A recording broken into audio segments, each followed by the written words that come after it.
Oh, happy day. Congressional leaders have agreed on a short-term spending deal to keep the federal government open for nearly 3 months. Lawmakers are facing an October 1st deadline to get this new bill passed to avert a partial government shutdown. The legislation includes around $231 million in additional funding for the Secret Service. Let's bring in our Nikole Killion, who covers Capitol Hill and has been keeping track of all of this. So, Nikole, walk us through this spending agreement. What does it do? How were they finally able to meet in the middle here? Well, there's not much to walk through because it's pretty basic and keeps the lights on for the next 2.5 months. And that's really the objective of Republican negotiators and Democratic negotiators. They really wanted this to kind of be a bare bones, clean CR, as you're very familiar with, just to kind of get this through. So what's in it is the money to keep the government running.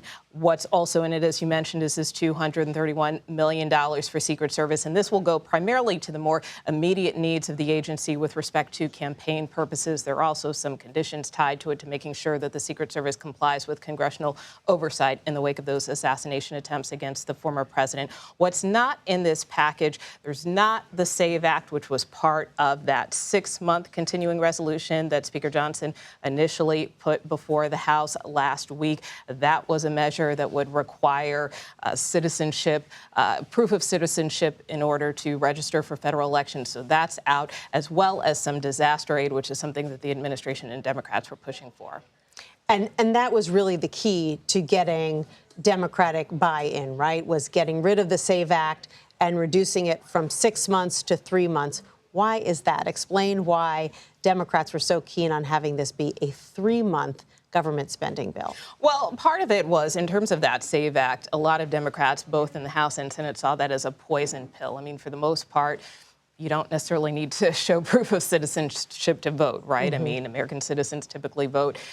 That's how the process works. So they felt that this was kind of unnecessary politicking messaging on the part of Republicans. And again, that's part of why they wanted this to be a clean process. And they were also leery about extending this into next year, obviously, given the state of the elections, what may transpire after. So that's why they kind of favored something more short term rather than that 6-month package. Right. They want the Biden administration to have one more bite at the apple when it comes to setting a longer-term government funding package that would basically reflect their priorities for another year. And so what has the reaction been from House Republicans and even from the Trump camp that were pushing Speaker Johnson to hold firm and to keep that SAVE Act in the funding package? Well, I think for right now, Speaker Johnson is keeping his fingers crossed, right?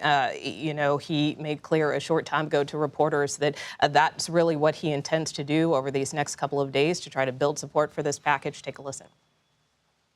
We try to follow regular process, regular order as much as possible, give everybody the opportunity to do their job. So you're going to meet with these members on the Rules Committee, the Masseys and the Normans, and try to... Of course, I'll do what I do every week around here and every day, and that's talk with all the members and build consensus.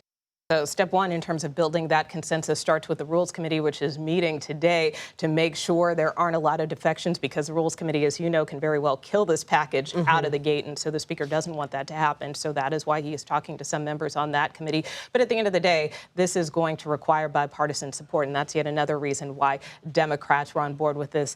They've said all along this has to be a bipartisan process. So if they can get it out of rules, get it to the floor, we think by this coming Wednesday, then the Senate stands poised to try to move this package forward as well. And the reality is there was not a huge appetite on Capitol Hill for a fight that could court a government shutdown, right? All these House members, they want to be back in their districts. They want to be campaigning, and they don't want to take the risk of being blamed if the lights go out in the federal government. Yeah, particularly in an election year. So that's why, even though the former president might have said, hey, don't take this deal if it doesn't include the SAVE Act, the reality is this doesn't play well, particularly for those more moderate Republicans in swing districts who can't argue in a good way why the government may be shutting down. So it's really best for both sides to try to get this done as quickly as possible. Right. You even had Mitch McConnell saying, if this doesn't pass, we're going to be the party that gets blamed. Nikole Killion, congressional correspondent, thanks so much for breaking it down. I appreciate it. You bet.